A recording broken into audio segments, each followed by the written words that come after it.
United States has the highest maternal mortality rate in the industrialized world. It's ridiculous. And 84% of those deaths are preventable. That means we know what to do and things are not being done. But worse, Black, brown mothers are 3 to 4 times more likely to die. And we've seen that all too much, and unfortunately, here at Cedars, which is how we are here today.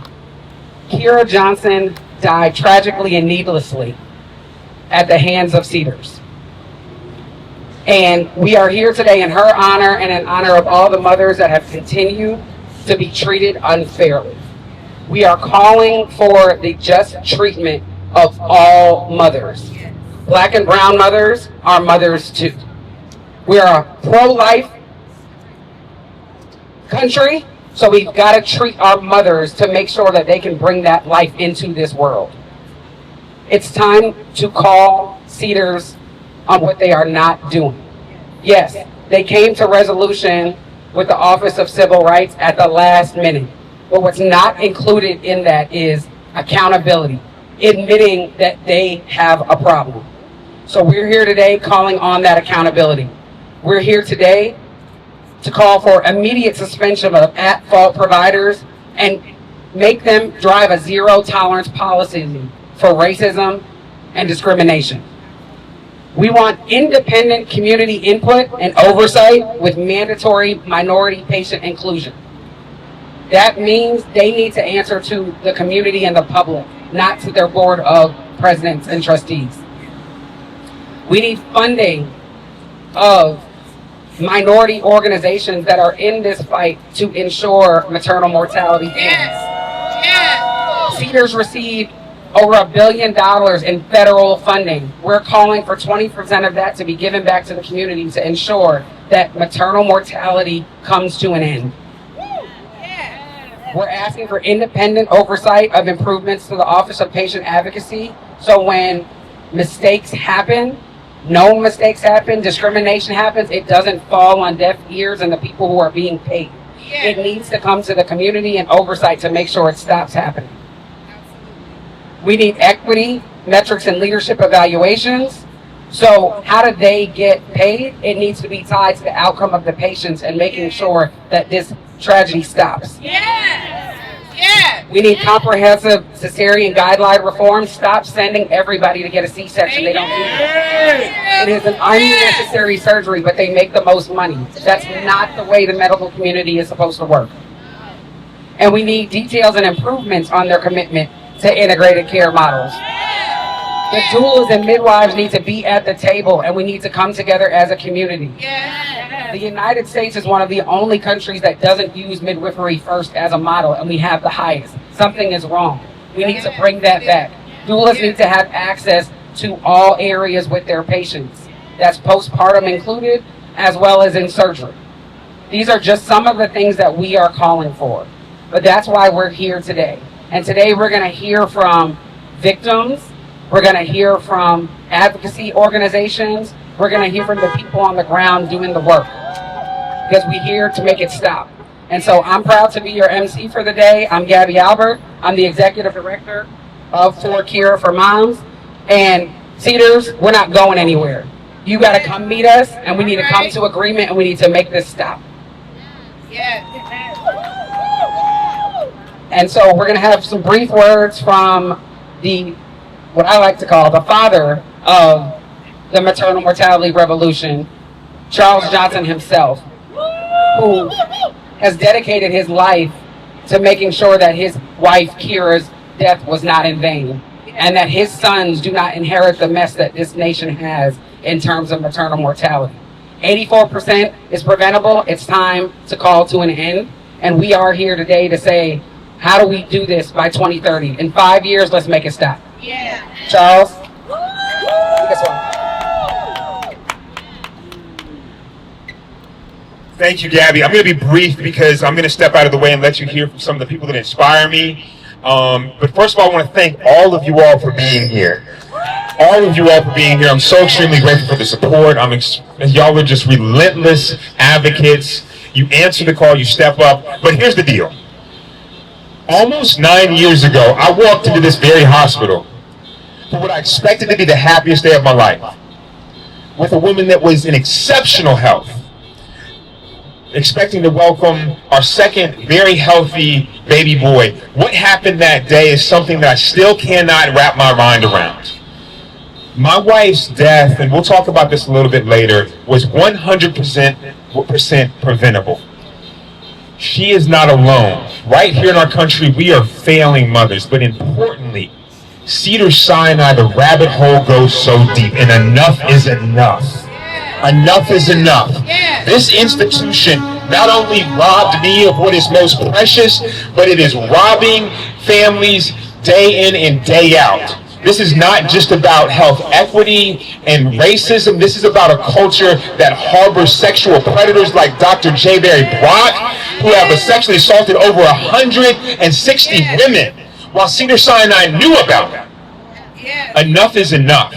And I want to be clear that we will be here applying pressure, demanding accountability until we feel comfortable and confident that every family that steps foot in this hospital, every family that trusts Cedar Sinai with what is most precious, receives the safe, dignified care they deserve. So it is my truly honor. Okay, so it's really my honor to introduce my dear friend, somebody that is such an inspiration to me. She is so courageous.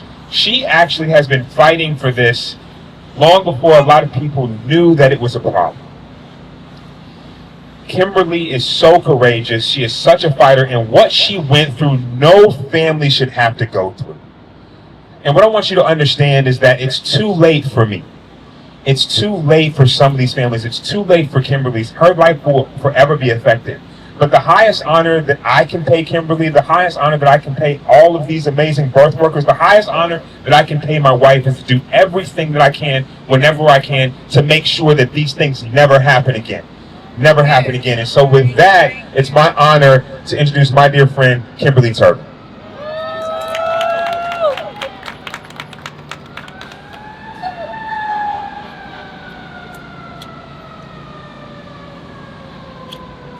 Hello, my name is Kimberly Turpin.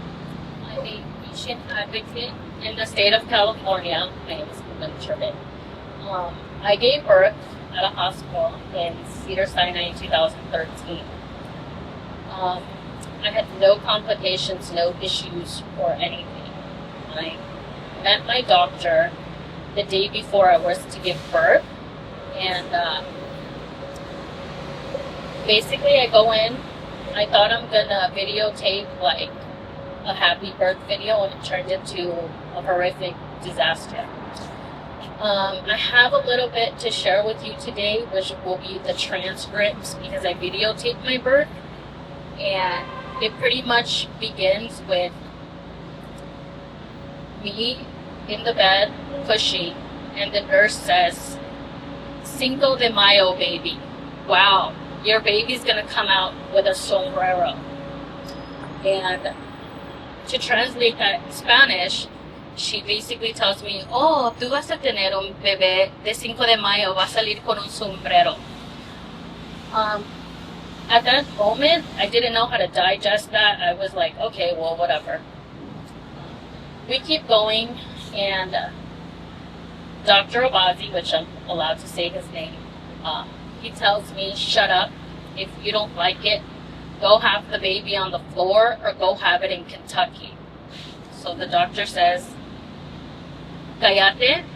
Tú tienes tu bebé en el suelo o anda a tenerlo en Kentucky." Okay, I was shocked. Yo tenía mucho miedo. I was very scared that he was going to cut me. So I said, "No, don't cut me." Dr. Abazi me dijo, he said to me,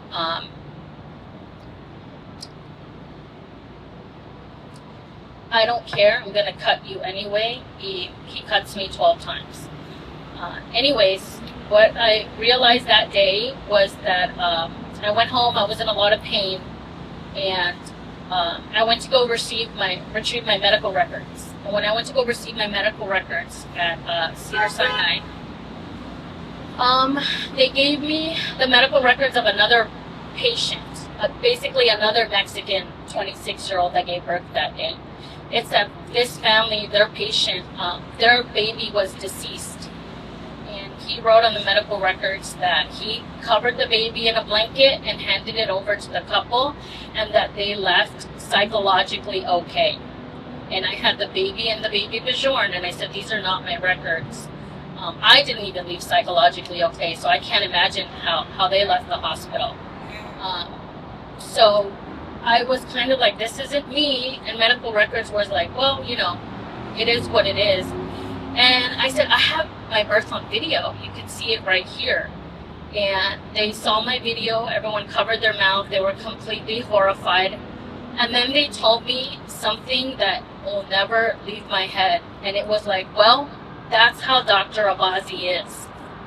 They knew his reputation in medical records. And at that moment, I said, because I was born here and I saw how he mistreated and treated patients that didn't speak any English, how they treated that, I was going to do something about it. So I've been fighting for patient safety and rights for a very long time, ever since then. In 2020, I met with a team, and I developed a team with Consumer Watchdog. And that's where I became a little bit more into my advocacy journey, and that's what led me here today. I actually filed a complaint to the OCR, and they put mine with all the other Cedar Sinai complaints together. I also filed a complaint to the Medical Board of California, and they basically gave the heads up to Dr. Abazi and gave him an option of what to do, so he chose to surrender his license. And then 80 lawyers told me no, because to them I wasn't harmed enough and my baby was alive. So I filed a lawsuit and I sued Dr. Abazi without a lawyer in 2015. And then by 2017 I settled the case, and in 2018 Dr. Abazi died. So here I am today, which I continue to fight with a crisis, because saying all that, what ends up happening is that I uncovered maternal mortality for a lot of women, and Latina women also. And our babies and our mothers are dying, and you know, we make up a large population here in the state of California. So I just want to let all the mothers and babies know that if they need anything, I am here, and I don't think I'll ever quit fighting for, you know, this cause. Thank you. No more mothers left to die. Listen up, hear our cry. No more mothers left to die. Listen up. And next up, we're going to have Consumer Watchdog. We're going to have Carmen Balber, who is the Executive Director of Consumer Watchdog. She's been with the organization for nearly 2 decades, and she's recognized as a leading expert on a wide range of personal insurance issues, has co-authored numerous reports on the auto, health, and medical malpractice insurance industries, insurance rate regulations. She leads Consumer Watchdog's advocacy to improve patient safety here in California, including passage of the first in the nation legislation requiring doctors to disclose when they are on probation for sexual misconduct to patients, and legislation requiring doctors to check a patient's prescription history before prescribing opioids and other drugs. We're so happy to have you here with us, Carmen. We appreciate your work, and we're happy to have you today.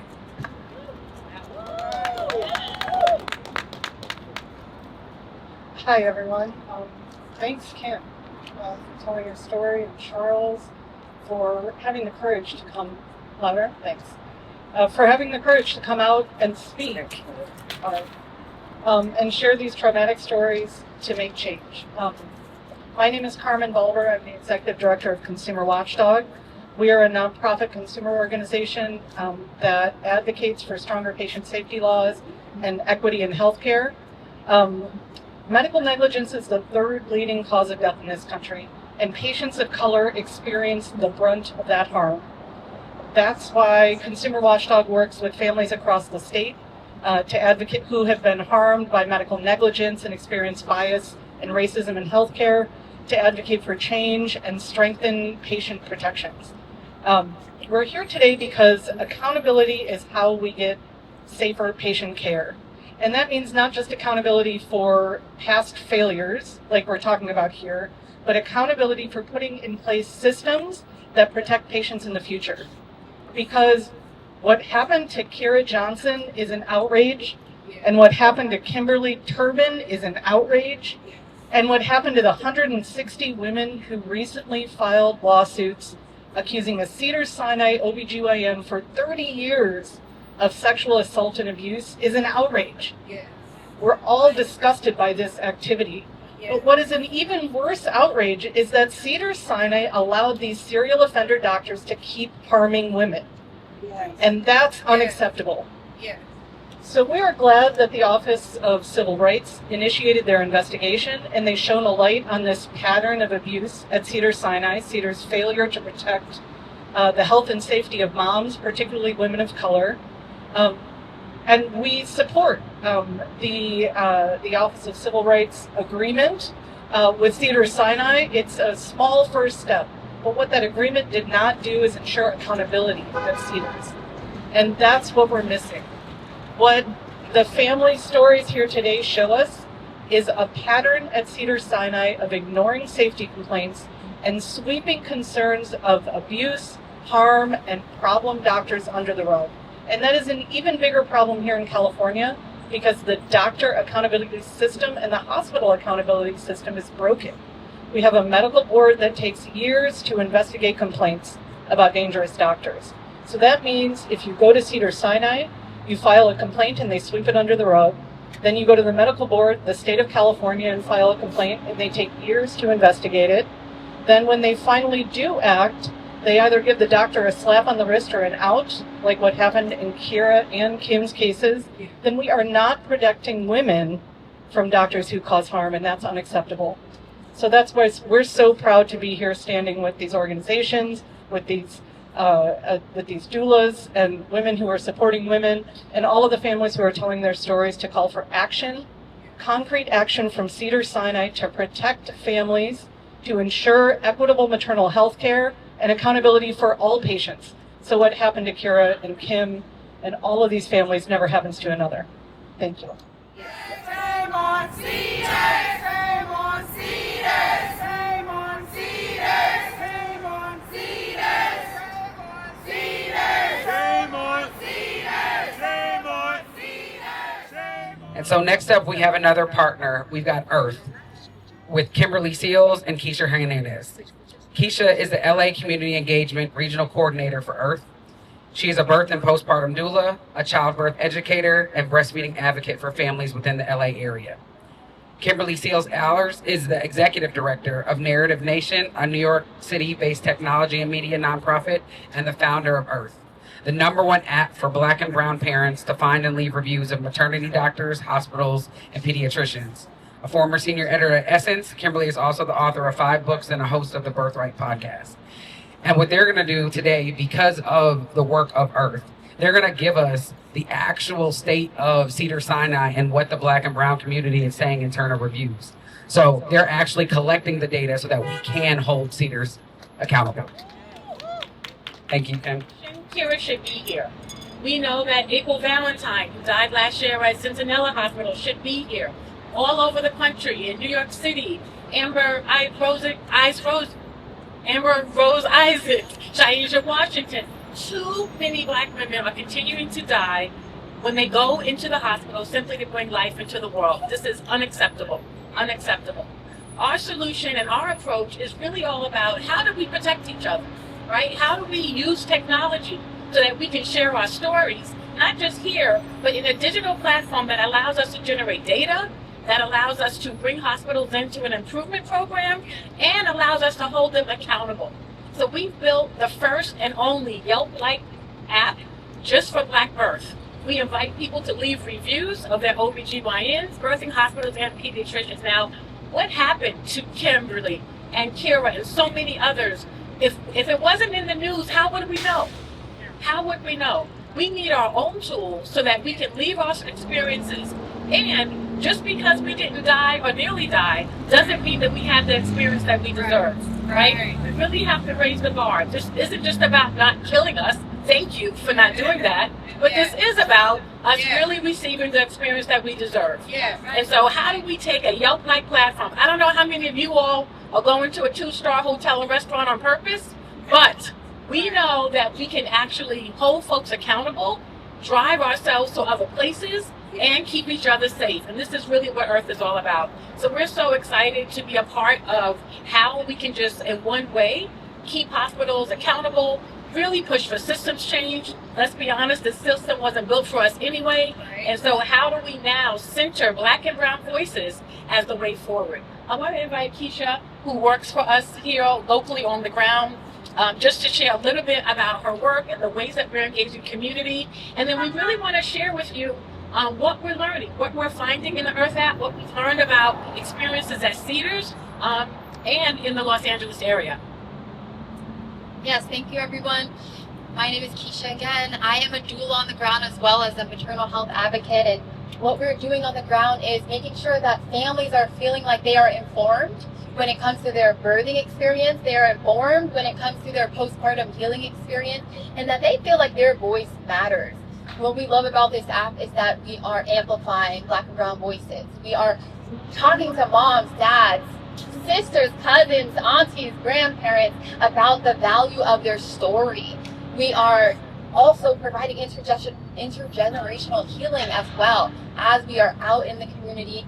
And with that, we want to make sure that more families know that they can speak up when they do not feel that they are being heard, seen, or respected. Now, we have a couple of different data that we want to show. Yeah. So from our Earth National Database, we found that of the folks who left reviews about Cedars, 15% of them were saying that their pain levels were dismissed. Still 15% said that they experienced condescending tone, 10% said they experienced rude comments, and 10% said that they had a critical diagnosis that was delayed. They also experience assumptions based on racial stereotypes, something we see a lot that you heard in Kim's story as well, this rudeness, right? And I like to remind folks, racism is not always about tiki torches and epithets. It is actually a system of assigning value and who is worthy of good care, who is worthy of being treated respectfully, and who is worthy of actually being treated with rudeness and condescending tone based on racist stereotypes, right? And so we're here to call this out. Our goal is to help Cedars improve, but we have the reviews and the technology to hold them accountable, right? And this needs to be transparent. We can't wait for another tragic incident to find out that things are not good there. We need to use tools, including the Earth app, to help us see, protect each other, hold them accountable, download it, bring it with you, say, hey, I see this doctor doesn't have good reviews in this platform. I see that this hospital has only 2 stars from Black and brown birthing people, and I need you to do something about it. I'm going to actually help my community by sharing my experience so we can all keep each other safe and we can actually birth with dignity and pride. And so we're excited to continue this work. We are really excited to make sure that we participate and support and work with 4Kira4Moms to hold Cedars accountable to the work they said they would do. And we are really here to make sure that Black and brown birthing people have power, consumer power, and that we can use that to drive more transparency and accountability. So in our work, we let folks know that when we say birth, you say her. When we say birth, you say her. Birth. Her. Birth. Her. Let's make sure that all Black mamas get better. Thank you. And so next up, we have Gabrielle Brown from Black Women for Wellness. She's the Black Infant and Maternal Health Program Manager. And in her role as the Black Infant and Maternal Health Program Manager, she is successfully advocating for the reproductive health rights of Black women and birthing people, their partners, and children by building partnerships and relationships with local, statewide, and national policymakers, as well as community-based organizations and local health and social service agencies. Thank you, Gabrielle, and great name.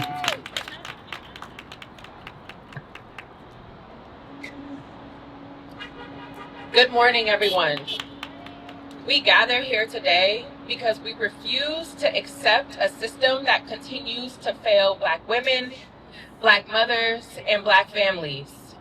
We stand in front of Cedar Sinai not to just call out injustice, but to call in accountability, action, and transformation. For too long, Black women's voices have been ignored, our pain dismissed, and our lives treated as if they do not matter. The statistics are not just numbers. They represent real people. They are mothers, daughters, and families forever changed by a system that was never designed to protect us. But let me be clear, we are not powerless in this fight. We know that when we come together, we can make change happen. We have seen it before. Time and again, our collective voices, our advocacy, and our refusal to be silent have forced institutions to confront their failures.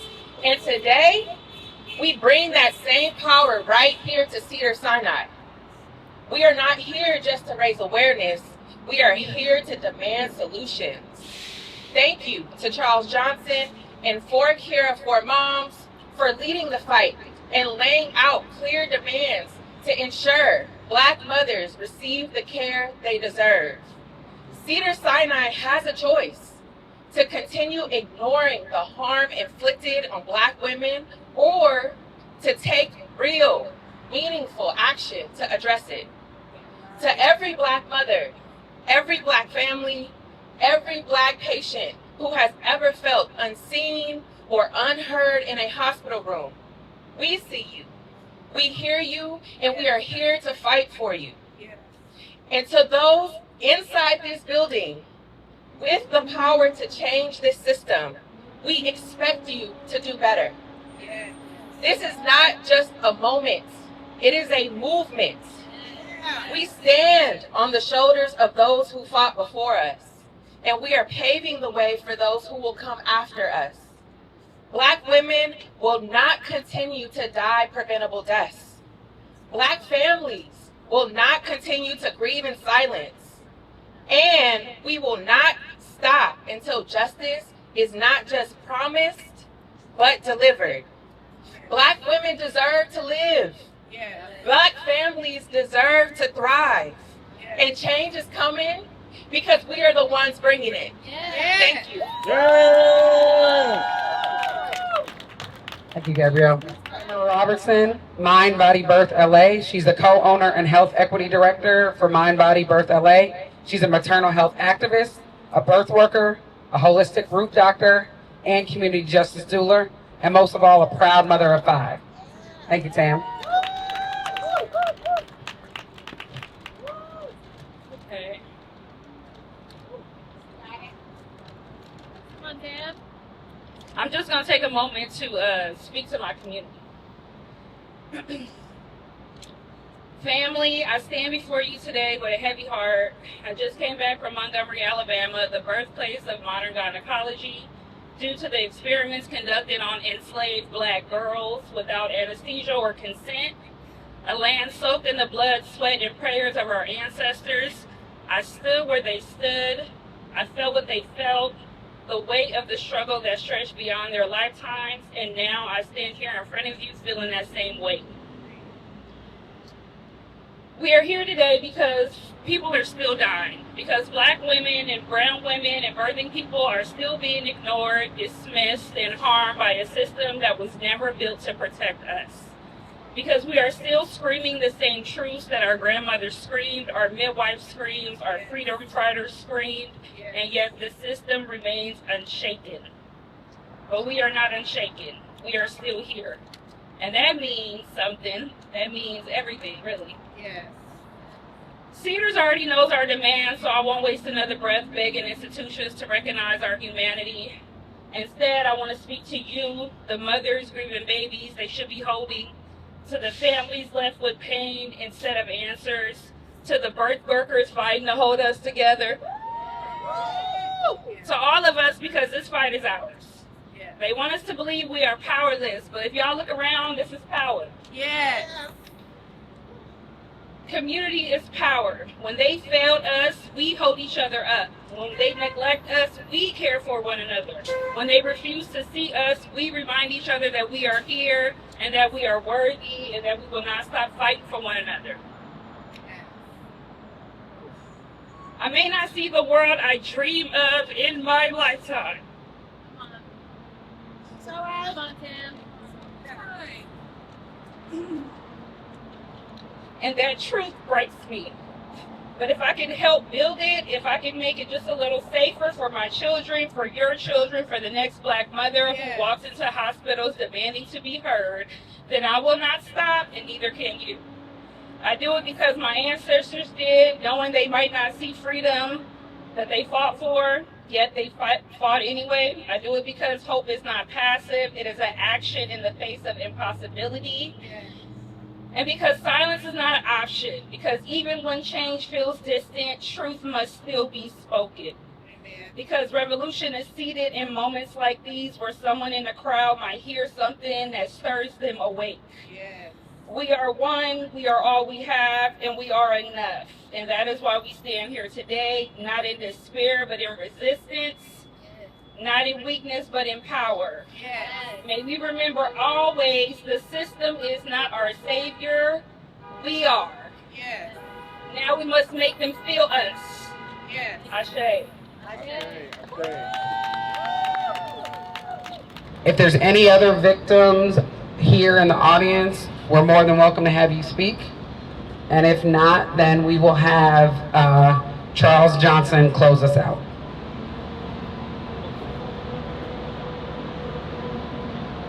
All right, Charles. And he needs no introduction. All right, so even though I'm Black and Baptist from the Deep South, I'm gonna do my best to not re-preach the sermon. You all have heard from these dynamic, amazing women, and I'm just so fortunate for this community. I'm so grateful. My heart was heavy when I walked up here this morning because I remember the first time I stood here fighting for accountability, and I sent a call out to the community, and I think like 6 people showed up, and 4 of them were related to me. And so to be here standing in solidarity with all of you all today, it means so much.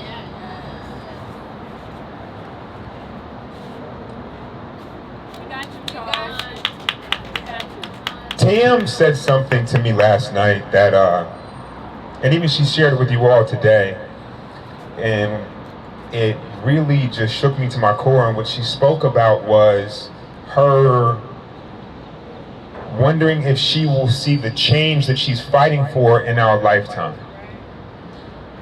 And so for me, I truly believe I would not be here. I know we would not be here if we did not believe that we can fix this.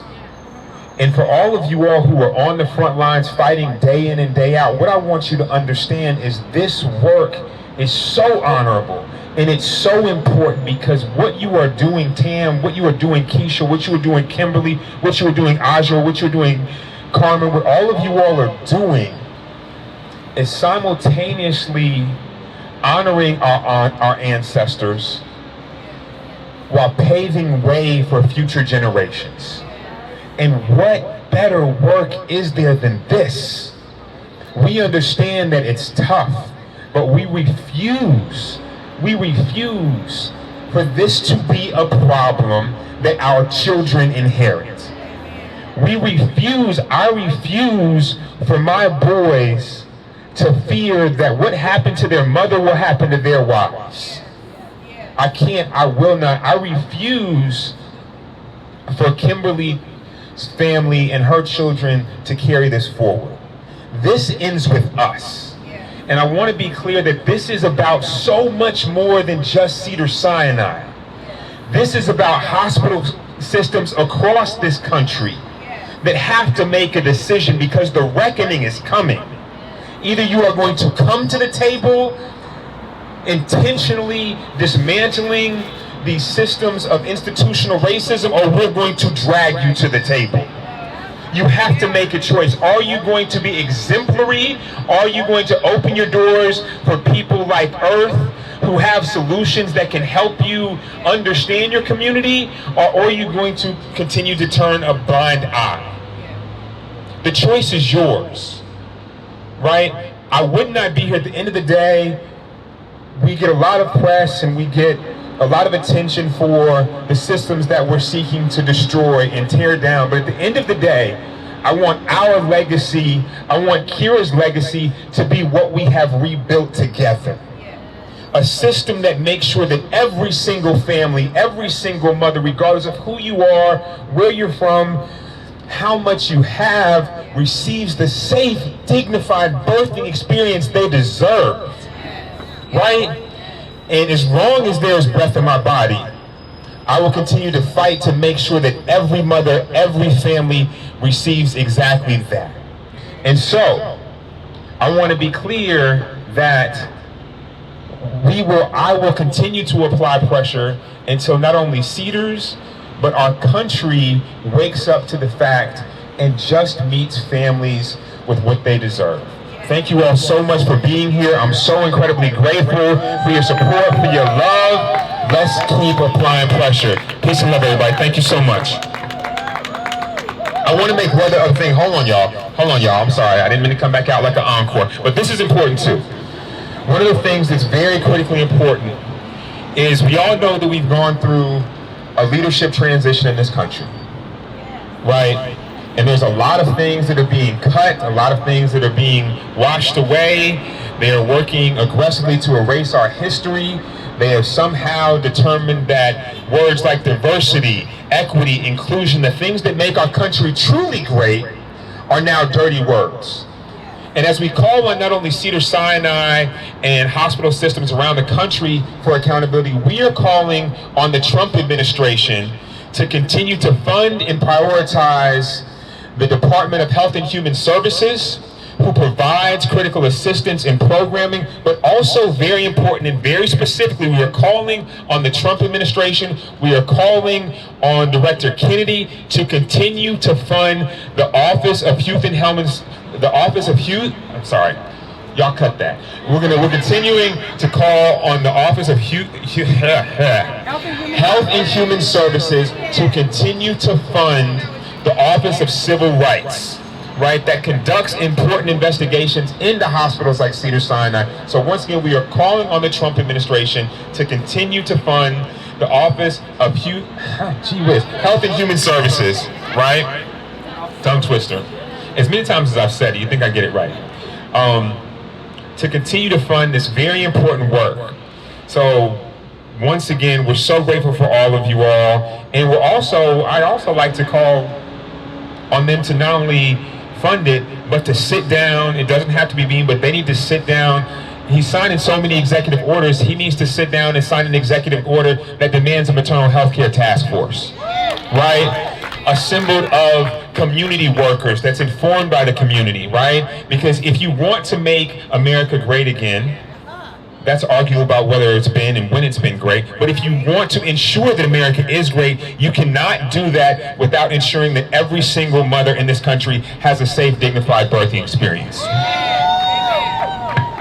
So today was so incredibly powerful. We heard from amazing community advocates. We heard personal stories. We heard about the state of Cedar Sinai and how they are habitually failing families.